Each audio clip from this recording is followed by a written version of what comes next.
Hello Commanders! Welcome to the command table. My name is Matt, and we're going to be taking you through 3 different SR levels of Volcanus.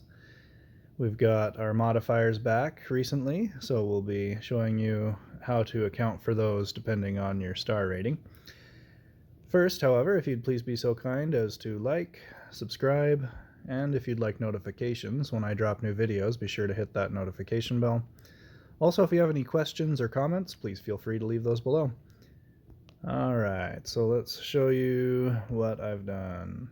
Now, my primary account, it's not quite as challenging as it used to be.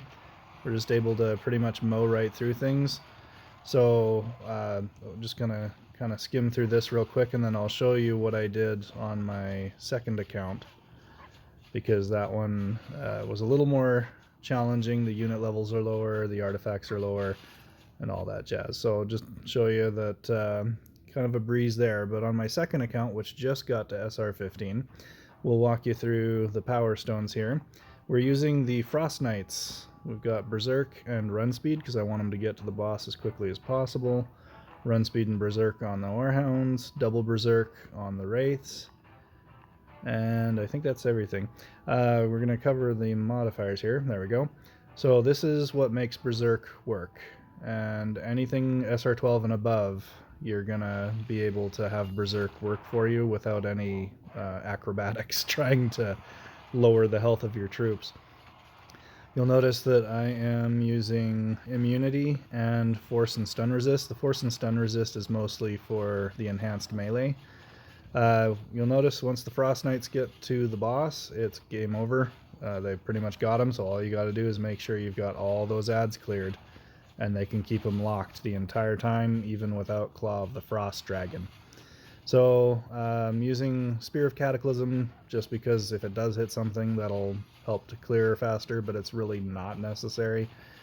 The Primal Warhorn and the Ring of Unity seem to be the best choice all around.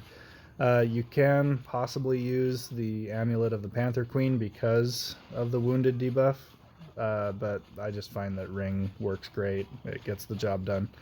So force resistance again because of the enhanced melee. You don't want your army getting stunned along the way and slowing your push. So that is SR15 on my most recent SR15 profile. So we're gonna go on to SR11. Did basically the same thing. We do switch it up on SR7 though. This will just run through and show you. I don't have Berzerk on everything, and it really doesn't matter. And there's the key element here, which you'll see in a moment. I've got Direwolves in here just because I don't have everything to a very high level. I've only got 5 groups of Wraiths. Okay, here's where it's different. Wounded, 47.5. That does not get you past 50%. So if you're thinking that Berzerk is going to help you without doing some other pyrotechnics to get your army below health, which I think Draining Spirit is really the only way to do it, it's just not worth it because you need the immunity to get pushed to the boss, and if you've got immunity on, the Draining Spirit's not going to damage you. It's just not worth it. So for me, if you haven't equipped a whole bunch of Powerstones yet, Berzerk is not going to help you on anything SR11 or below. At least if you're using this kind of setup. So still using the immunity elixir and the force resistance. Again, that enhanced melee is basically the same on SR11 as it is on SR15 if I remember correctly.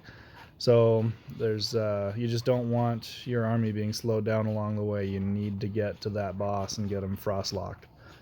So Primal Warhorn 3, Ring 2, a little bit lower levels on this, but the minions are lower level as well. Okay, so let's go ahead and skip through that last 15 seconds. We don't need to wade through that. So I did do a quick swarm, but I do have an alternate build, so stick with me. We do not have, well, let's just run through the Powerstones real quick. We do not have modifiers on SR7, so again, Berzerk is not going to help you at this star rating. but also there's no enhanced melee, which means that your units are not going to get stunned along the way, so you shouldn't need to use the force resistance elixir. I'm only using immunity. The force resistance, you'll notice that the brute and the first stage of the earth elementals have a knockback that might slow you down, but other than that, it's not really a big deal. So with the unit levels that I have, I'm able to do it with just immunity, but I do have an alternative build. Since we've already got the heart, we'll skip ahead. Okay, this is a no-elixir build, but it is a 2-key build because they have buffed Volcanus health. So here we've got 3 Bombots to help clear that front line. I put them where there were also Warhounds. You'll notice once we get to the point where we can see the boss layout that at SR7 there are not Warhounds on the top. So I only put the Bombots where there were Warhounds, and also it's helpful to knock out this Earth Elemental down here so that it's in its second phase and the minions will run up here a lot faster and they'll get cleared much quicker that way. So otherwise it would take a day and a half for the Earth Elemental to walk up there, and then you got to clear his first form. It just seemed to be wise with the army points that I had to put the Bombots where I did. So yeah, the concept behind this one, the Barrier Monk is keeping everybody here shielded. We put the Frost Wizard and the Archers far enough back to where the Valkyrie was the closest to the Monster Hunter. So that's what got the tag there, kept the Monster Hunter alive. The Monster Hunter soaks all the ranged. Doesn't have to worry about that at all. It just has to survive the melee, and 1 Valkyrie was enough to keep my level 15 Monster Hunter alive. So very doable. The Monster Hunter alone has as much health as a level 50 something Fire Knight.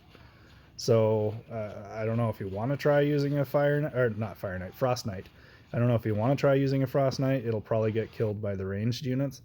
So that is an alternative if you don't have any elixirs and you just have a bazillion keys lying around. I do not, so I'll probably just use the 1 elixir swarm build. But if you've got a ton of keys and you don't want to spend anything on elixirs, it's an option. There's not really much more to say. The Monster Hunter does a lot of the heavy lifting just by soaking all the range damage. And all you got to do is clear to the boss. And maybe if you've got higher level archers, you might be able to get Volcanus down in 1 shot. So that's something for you to consider. But anyway, that's all I've got for you. He's gonna clear through here and you'll see that we do get him down in the end.